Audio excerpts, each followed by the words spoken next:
35 years ago, when I wanted to go traveling on a boat, I started reading a lot of books. Every book that I would pick up always had a dedication. And the dedication I always thought was interesting because in this case, this book is dedicated to those who go to sea in ships and sometimes go down in sea. This is dedicated to those that didn't make it at sea. So I would read these books and say, I don't really see much danger. We have been through a lot of circumstances where if we would have not planned or done the right thing, we probably would be one of those people they would dedicate to. In this modern day, it seems kind of strange that you would put your life at risk. It's only at risk if you're not planning. And the type of boat that you select, the age of boat you select, but the biggest is the partner that maybe selects you. It's a team effort. We're gonna split this video in multiple parts. It's gonna be refit, debugging, living off grid, and pros and cons in the end of owning and living on an old boat. With our inexperience of sailing, we probably were better off having a strong vessel as opposed to having a nice vessel. This boat is a compromise for our couple. I wanted any boat with masts and William wanted steel. So this boat was the only boat to actually fulfill the need because there are no metal boats in Florida. So we stepped on a lot of boats. We drove all over looking at them. None of them felt quite right. We took our shoes off and stepped on this one, and the broker was laughing. He said, normally people step on it and they know it's steel, they go running away. We went running inside. We said, this is it. We became the owners of this new boat. Welcome to our specially purposed expedition vessel, refit for true off-grid living. Dawn Hunter is a 45-ton motor sailor built in 1984 at the Debris Shipyard in Holland. Remove all those magnets before boarding. She's made of 400 series Holland steel. Traveled the world, survived 9 major hurricanes, and now she's been redesigned and refitted for true off-grid living at anchor. With 800 gallons of fuel, 1,000 gallons of water, 2,000 watts of solar power, 1,200 amp for battery storage, this boat can spend months off-grid without the need for any support devices. The Motor Sailor does have a sail plan which provides stability at sea and also some added power when needed using the wind. And what's the first thing that everybody does when they buy something? An old house, an old boat, an old car? Well, they want to make it better, right? There was one thing that William said that absolutely had to be done and that he will not buy this boat without. Having a wheelhouse. I had to have protection. I've been out at sea, I've been around the world, and not having full protection looks cool, you're tough, you're mighty. After about 5 days at sea, you're fighting to stay awake. The wheelhouse refit was the beginning of a total refit because naturally, The beginning of the end. if you're up on the hard, let's redo the bottom. Oh, and let's change the color of the paint. On and on and on. And let's add this and let's add that. Literally, the boat structurally had some stuff, right? We had to replace some plates, some steel plates. It could have been done in a month. We lived for 3 years in the boatyard because we kept adding to it. We kept modifying, refitting. From my perspective, 80% of what we added was significant in us being out here now for several storms, water spouts, hurricanes, anchoring. A pretty paint job doesn't do a lot for the functionality of a boat. But when you're traveling abroad, you're anchoring, now suddenly your systems and your off-grid lifestyle is the difference between continuing on or not going any further. Living on an old boat, going through the refit is imperative if you're going to leave civilization and you're going to be off-grid. What you do in that refit is where you have to really study and don't listen to people that have not done this before. What do you think should be done as a refit of an old boat? What systems are crucial? I think the most crucial on a refit of an old boat is your anchoring system. You've got to be anchoring and you have to be safe at anchor, even more importantly than being able to move. It's also very important to have the correct electrical, battery system, storage system. Even if you can't flush a toilet, that's not world ending. But you have to keep your food cold. You know, guys, after living off-grid for so long, little details make a huge difference. We were asked to review this Bouge RV remote refrigerator, and we had it all planned to take it on the dinghy for a day. Well, the breaker went out on a refrigerator system. I'm not sure what's gone wrong. We unpacked this little guy, brought it down, turned it on, hooked it up, and we were able, within minutes, to take important items like the milk, salmon, and even a cold drink. While I'm trying to fix the refrigerator, our perishables are now okay. This guy is pretty amazing, is that it has an LED inside when you open it up, so in the dark it works fine. There's a full display that is also brightly lit, so you can see what's happening, what the temperature is. The newly upgraded design has strap mounts on each side, so you can strap this guy down. You're not using a strap or a bungee over the top and you can't get it open. This has a 30-degree anti-vibration system. You can be bouncing around in a truck or an RV or on a boat. The unit's still going to function properly. Add to that the ability to run it off of any cigarette plug lighter or 110 volt. It has its own battery pack, and the battery pack allows you to charge this either by solar or by house charge or 12 volt, connect it up to the refrigerator, close the top, and you are now ready to roll anywhere without needing power. A lot of you may think that a portable refrigerator, why not just use ice? Ice melts, food gets soggy. In this case, you have a nice clean environment for your food. And if you have medical issues where you require insulin or any type of medical supplies that require it to stay cool, you can put it in this. You have it for the whole day. You're not tied anymore to that refrigerator on your boat or in your house or in your RV. And for those of you who need a cold one and forgot your opener somewhere and you're not really into using your teeth, it also has a built-in bottle opener on the side. So these guys have thought of everything for being off-grid but still having the luxury of being on-grid. I've also learned that it's super important to have backup systems on a boat, because if your refrigerator goes out, you're 4 days from the nearest grocery store. Your milk, your perishables, everything gets spoiled, and it's a lot of money. Having this guy on board, let the battery do its work, and now you can at least start heading to a place where you can get your parts, get your refrigerator fixed. Check the link below to get your own Boers RV CR Pro 30 portable refrigerator. Another thing that no one ever talks about is you have to have a fuel cleaning system. Double filters, extra filters. You're going to receive fuel in remote locations that might have been sitting in the tank for 4 years. You only find out when you're underway 10 miles out in the ocean. Truly should look at what keeps you self-sufficient, not what keeps you pretty. Here we come to things that you shouldn't do probably on the refit, or that are not really needed. And one of them will be making your boat pretty. We were doing our refit in Miami, and every freaking boat in that boatyard was doing paint job. We wanted the same. We didn't want our old boat to be looking nasty, whatever, right? And it wasn't even looking bad. When you are at anchor somewhere here, looking pretty is the last thing that anybody, including you, cares. You pull into marina and it's 50 cents a gallon of water. You don't wash your boat when you're out of the grid. We've gone 3-4 months without ever washing the boat because water is expensive. Being concerned about the wax and the buffing and the pretty side of a boat, the only one that looks at your boat is yourselves. And maybe the second thing would be the new cool gadgets. You look at videos, you start reading all the neatest sail magazines. They're about the latest battery and the latest light bulb, and oh, do you have this new water maker that can pump so well? They worked for a couple of months, but for whatever reason, it could have been quality control, it could have been use. Some things did survive and some things didn't. If you are planning to cruise somewhere outside of the US, do you want to rely on that newest gadget that might fail you to get a part or not? So that's kind of has to be your question. We spent tons of time and money adding a bow thruster and stern thruster.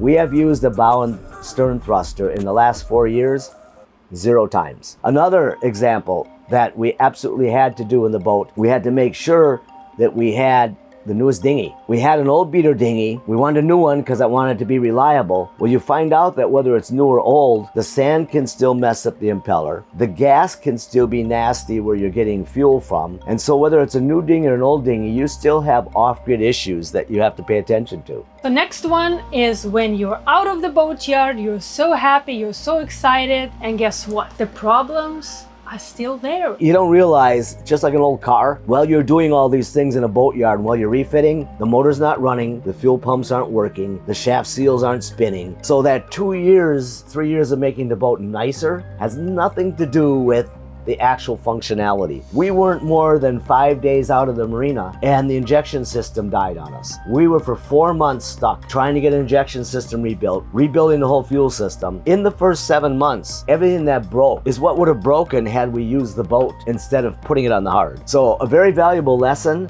If you're going to buy a boat, you're either going to have to refit everything, both mechanically and functionality, Which is literally not possible. or you get going. Don't wait. Inevitably, you're going to find out whether it's needed now or later. So you wouldn't actually recommend first refit, then debugging for a couple of months and then leaving? I would recommend that if you are going to plan a circumnavigation, you focus on the mechanical systems of the boat. And you forget about the pretty code zeros and about the new halyards and all the other extras. I wouldn't spend the time refitting ever again. I would enjoy the boat life, figure out what breaks, and get it fixed when it does, and take a bunch of spare parts with me. And next one is off-grid living, which is nothing as what we expect it to be. Of all the books that I can recommend, a bunch of them, is that The Art of Sailing Offshore, Ocean Sailing Yacht, Sail Power. All of these books that I have read give you amazing knowledge and background on sailing. But there are very few books written on how to live off-grid on a boat. You might take a camping channel or you might take an RV channel, but the reality is that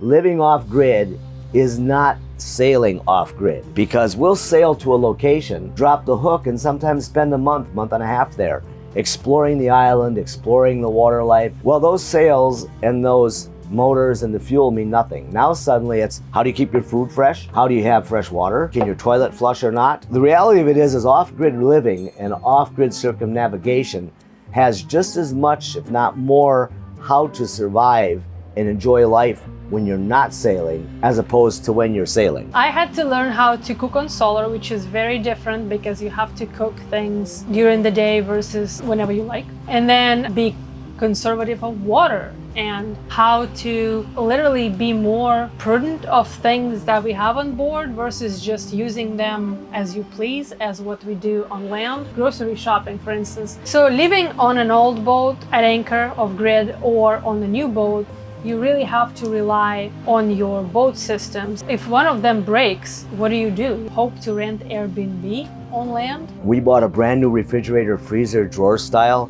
that is like top of the line and said we're never going to have another issue. It cuts out every once in a while. You fill it full of food and then you don't. It doesn't hold temperature. We went ahead and we hooked up the old cold plate system, the old insulated unit from 1984. And that is our best operating system on the boat. It doesn't care what you throw in there. It doesn't care if Yana has the door open for 30 minutes and cools the boat down. Old systems on old boats are a lot of times much better than new systems on new boats. However, if they will break, you will have problem searching for a part because there are no part stores here. It will have to be used part if it's an old system, and the used part you can only get at used marine stores in the US, and somebody will have to bring it to you. One of the important factors of having an old boat and being off-grid is to have systems that are redundant. If something breaks, like the oven, you've got a cooktop stove. If the refrigerator breaks, you have a battery-powered refrigerator. You have to have everything as a backup so you're not trying to race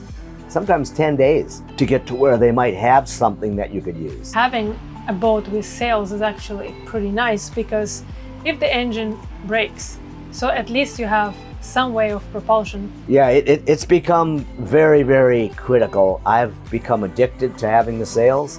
I was always a trawler guy. Once we started using the sails, the engine was more relaxed, the autopilot was more relaxed, we were more relaxed. Having the functionality of sails as your stabilization and your get home, even on a boat built in 1984, makes a world of a difference. And now to the most important stuff.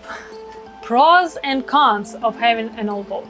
We've had countless conversations while at anchor.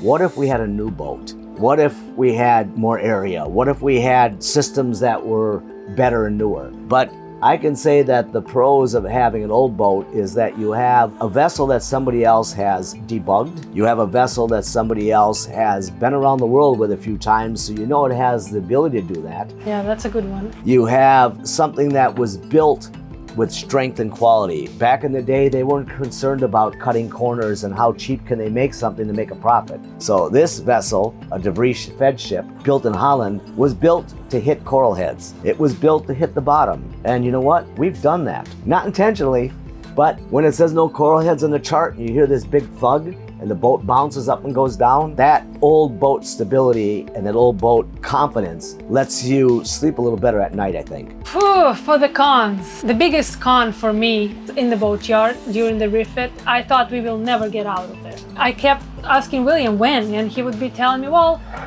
in a month. That month would come and I would say, well, he's like, well, don't you understand? We're not done. Like, look, the boat is a mess. Like, we can't leave it here because we have to do this, and that yet. So with old boat, once you start peeling the onion, something else comes up. And the more you peel the onion, the more things you are trying to fix. The second con and the second low for me personally was we got out of the boatyard, we've already debugged everything and we were ready to leave. And here William finds a major problem with our boat, which was the exhaust leak. We can't go anywhere with this, we have to fix it. And we were like literally leaving days, like maybe like 2 days. We had this big argument about all of this, and he said, I don't want to be a mechanic anymore. He also hit his low at this point because after 3 years of refit, he's like, now this major things happen and we have to repair it, and it again puts us so much further instead of just us traveling. I think another pro is when you're on a solid boat and you're sitting inside and you look at the teak wood and you look at the quality, you actually become a part of the boat and it becomes a part of you. It doesn't matter whether you spend $50 million or whether you spend $50. Whatever boat you're gonna take off grid and circumnavigate, you are going to tear it up. You are gonna make it look like you're not gonna wash it, you're not gonna wax it. You can keep the inside clean, but the weather on the outside is there to eat your boat to pieces. So be prepared that you're not going to have the local guy coming and buffing your boat every 3 months. You're not going to have the boat washer over there. You're not going to have water to even clean your boat. So having an old boat, the pro of it is that it's already old. Yeah, I like that. You know, yeah, that is true. And it's kind of like if I put that face program on me that makes me look 10 years older, guess what? I don't look any older because I'm already there. It's been weathered. It has the experience. It knows what it's doing. I think that's one of the biggest pros of having an old boat. Everything else aside is that it knows what it's doing. So what about the con? You were supposed to add on the cons, not on all the pros. The con, if I look at our audience and our demographic, the con is that none of us are getting younger each day. We're working like busy bees. We work day and night. We put money in the bank. We hope we can retire. In the time I bought this boat, I've lost 5 friends. Of those 5, 4 were going to circumnavigate when they retired. I'm still here. I feel I'm voting for those people. So a con of an old boat, it's going to eat time and money that you don't have. So I think the biggest con of an old boat is it's going to delay your dream. Hawk everything you have and buy the best boat money can buy and get going. Because if you wait and you delay and you want to have a perfect boat, it's not going to happen. That's a very good point, because that also kind of goes back to the refit. What you said, that don't do refit necessarily like that long, just fix whatever needs to be fixed. If something is broken when you bought it, and just go. Yeah, you're not going to be laying in the hospital saying, I wish I had a better anchor. Man, I wish I would have had that pretty code 0. No, that's not going to happen. Finding an amazing partner and living this dream and this lifestyle looks like it's all fun and roses. There's a lot of hardship times. I'm sometimes washing clothes in a bucket saying, I don't need to do this. I could buy a washing machine. I could buy a laundromat or something. Who knows? But it's that adventure. And so I don't think that there's a summary of new boat versus old boat. I think the summary is, what do you guys want to do? How do you want to go cruising? But my major takeaway from this lifestyle is don't wait. There's a million excuses. Only 1% of the people that want to do this actually do it, and I can't see any legitimate excuse for them not doing it. Do it on any kind of boat. Old one, new one, alone, together. Don't make excuses and don't do it because of those excuses. Be honest with yourself. Like, if you're not gonna do it, then don't do it. But don't freaking fake yourself, and don't do it because I have a wife that doesn't want to cruise, or I have kids that don't want me to live. I like to look at my life back and saying, I'm 80 years old right now. What is it? If I look back at myself when I'm 30, what am I regretting? Or am I happy what I was doing when I was 30? I know that I'm not gonna have any regrets when I'm 80 because of doing this now. So that's what I am suggesting to all of you guys. Do it now while you can.